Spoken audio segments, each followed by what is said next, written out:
From Dawg Pound Daily, the three biggest training camp surprises of 2023.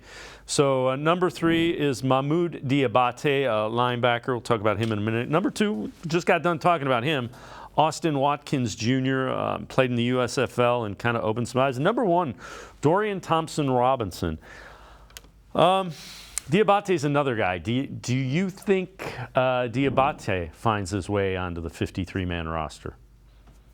I do. I just see the skill set, and I think that I think his floor is high enough now that you could replace a couple of the players that are just basically special team tokens at linebacker, and you would have a player on your team that could have the potential to be a starter eventually. He's flashing those kind of skills. And I know a lot of people see, the safety or the fumble that he caused, but for me, it's even like the fluidity and coverage. Like, he is showing a diverse skill set that is completely different from what he played in college. This is all new to him, but you wouldn't know that just by watching the tape. And if you have a player that's ascending like that and taken to the system with the athletic skills that he has, I don't think you can expose him to waivers under any circumstance. I feel pretty good because Jim Schwartz is going to have input, and Jim Schwartz has an idea of what he can develop in his system. So the defense, I think, there will be a plan with some of the younger players defensively.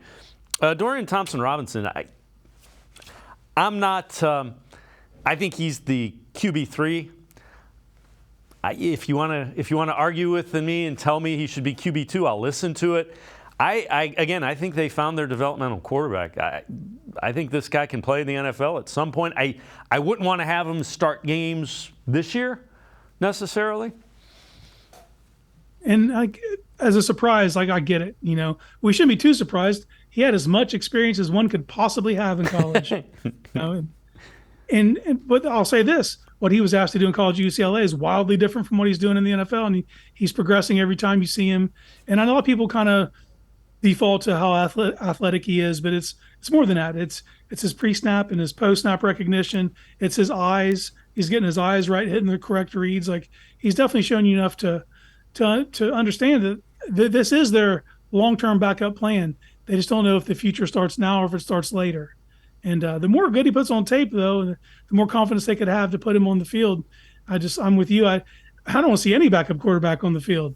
If we're seeing a backup, that means things went terribly wrong.